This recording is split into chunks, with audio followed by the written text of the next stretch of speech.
O gestor, no meio disso tudo, como é que ele fica? Porque o gestor, ele é um cara mais velho, ele é mais com a nossa cara do que com a cara dos meninos. No futuro, esses meninos serão gestores. Mas agora ele é mais velho, né? Como é que ele se vira com isso? Ele tem que desenvolver a sua capacidade de adaptabilidade.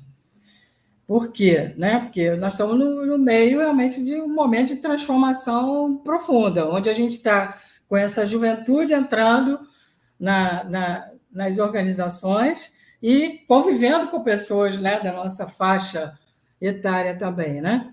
Então, ele precisa se preparar, ele precisa também, do mesmo jeito que eu falei do colaborador, o gestor ele também precisa se preparar, ele tem que entender bem qual é a responsabilidade que ele tem, ele precisa entender o que precisa do papel dele, sair daquele papel só de ser um direcionador, só de dividir tarefas, não, ele tem que se humanizar. E o que é se humanizar? Se humanizar a partir dele, entender quem é ele, né? Quem sou eu? Né?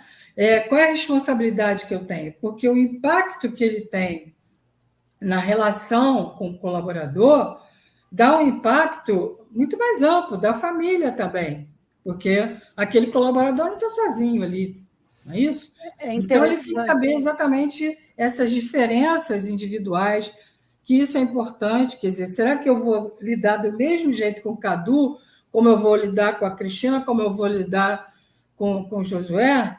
Não, eu tenho que entender um pouco de gente, para que eu possa, mas entender gente a partir de mim, a partir de mim mesmo, entender para poder me relacionar e entender essa geração nova, né? Foi o que você falou, Cadu. Ele está aqui, para ele é normal. Sim, mas Josué trouxe o contraponto. Qual é o contraponto? Nós somos gregários, né? Nós precisamos também desse relacionamento. Então, será que esse gestor ele não pode fazer um mix aí, né? Porque a tecnologia nos encantou. Se fosse antes da pandemia, talvez nós não estivéssemos aqui fazendo esse podcast. Provavelmente. Nos encantou, né? Encanta mesmo. Mas temos que ver, a gente não pode perder a perspectiva da interação, a perspectiva da humanização, a perspectiva de quem sou eu, qual é a posição que eu estou assumindo, quais são as responsabilidades que eu estou assumindo. Então, isso tudo é importante. Acho que a Cristina queria falar alguma coisa, né? Queria falar que é interessante a palavra humanização agora, né? Porque a gente já vinha falando de humanização antes da pandemia. E já era uma questão difícil para o gestor saber gerir pessoas, né? Porque ainda era o grande desafio. Porque é difícil mesmo, né? Assim, lidar com pessoas não é uma coisa realmente fácil.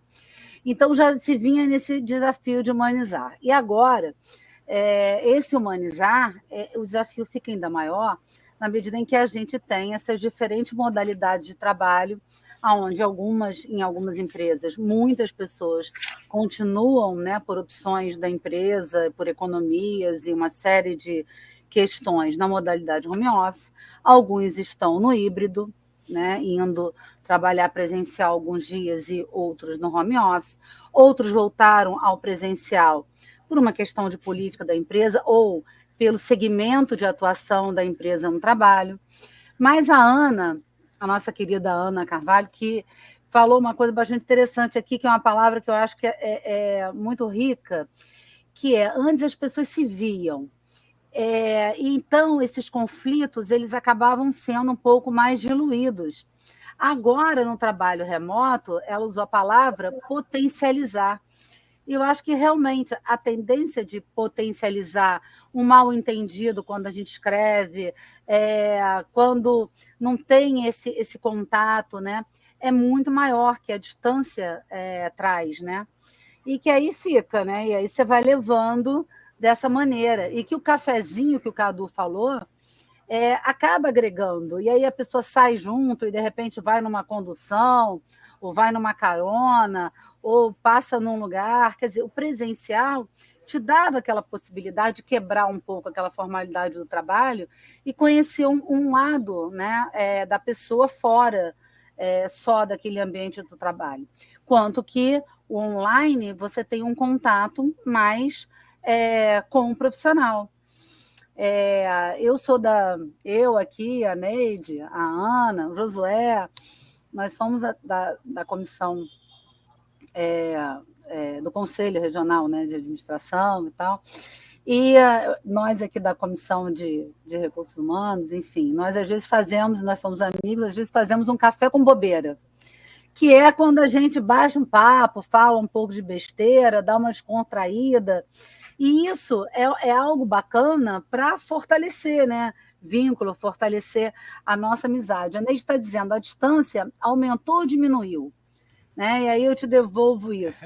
Esse líder tem mais acesso ou ele está mais distante? Quer dizer, com certeza, o desafio está maior. E aí ele tem que ter, como você disse, mais adaptabilidade, né? Ele tem que ter mais maestria para gerir essa equipe. Por outro lado, o colaborador também tem que saber mais como se posicionar. E aí eu estava aqui calada, pensando, até numa situação que eu vivi hoje, numa outra frente, que eu sou voluntária, e que eu tenho contato presencial com as pessoas, mas hoje a gente teve muitos embates, debates no online, né? E a Ana trouxe algo que eu não tinha pensado mesmo, né? Eu acho que o desafio da inteligência emocional também aumentou nessas modalidades pós-pandemia. Cristina, exatamente. Eu acho que tem que se proporcionar outras atividades, quer dizer, você totalmente no home office, né? Ou você totalmente no presencial, quer dizer, tem ganhos e perdas. Tem ganhos e perdas. Então, acho que a coisa boa seria que pudesse ter um mix disso. Né? Por quê? Porque, ao mesmo tempo, né, que você está lá no seu home office, que às vezes no dia a dia de trabalho, o próprio Cadu já falou alguma coisa nesse sentido, às vezes o cafezinho se estendia, ou às vezes eu tinha um estilo mais de comunicador, e a gente sabe que o perfil comportamental de comunicador, eu adoro bater um papo, eu adoro conversar, então às vezes perdia-se um pouco de tempo. Então, acho que esse mix, eu acho que é uma coisa legal. O mix para quê? Para concentrar, só que exige do gestor um controle, não um controle de fiscalização, mas um controle de acordos, de datas, de entregas, de metas a serem atingidas, tá? E, ao mesmo tempo, esse momento junto, porque aquela hora do almoço junto, aquela hora que vamos numa loja junto, principalmente as mulheres, que às vezes aproveitam o horário de almoço para fazer umas compras, né, para resolver tudo que tem para fazer, a festa do filho, vai lá junto. Quer dizer, então, isso traz uma outra perspectiva que é de pessoa para pessoa, não é só de profissional para profissional. Então, quer dizer, acho que esse mix é que seria muito bom se a gente pudesse, né, ter essa clareza de líderes, de empreendedores para fazer esse tipo de coisa. Porque muitos hoje escolheram, até empreendedores, por uma questão até econômica, escolheram ficar só no home office. Né? Por quê? Porque a questão da pandemia que fez tudo parar, então o rendimento, o faturamento muitas vezes já não era o mesmo, então tem que se recuperar esse faturamento. Então, eles fizeram essa escolha, mas tem ganhos e perdas, essas escolhas. E o desafio dos gestores é muito maior nesse momento. Porque aquilo que eu falei antes, quer dizer, se ele já tinha um certo desafio de trazer cada pessoa, cuidar dela individualmente, traçar as metas, né? Quer dizer, ver quais são as dificuldades, ver quais são os pontos fortes, ver formas de orientar, de estimular para ela se desenvolver. Quer dizer, no home office fica um pouco mais difícil esse tipo de coisa. Então, ele tem que se reinventar mesmo, ele tem que ser mais proativo, ele tem que ser mais nesse sentido da conexão mesmo com o outro, de pessoa para pessoa, para ele poder ter essa equipe engajada nos objetivos, nos rendimentos que tem que dar, nos resultados que precisam ser alcançados. Quer dizer, esse exemplo que você trouxe aí, de vocês reunirem para um café para conversar umas bobeiras, é isso que faz a gente conhecer mais as pessoas. Roberto, a Ana, lá no início ela falou, você falou um pouco sobre isso, eu quero recapitular. Ela fala o seguinte: esse ambiente ele força o intraempreendedorismo. Será que essas pessoas que estão entrando no mercado de trabalho, não os que estão se tornando intraempreendedores? Estão se tornando empresas na empresa? Uhum. Eu acho que é um risco, mas ao mesmo tempo pode ser uma coisa boa. É novidade, com certeza. Porque o que qual é o colaborador ideal para a gente? É aquele que possa estar liderando a sua vida, está liderando o seu caminho. Né? Sem dúvida.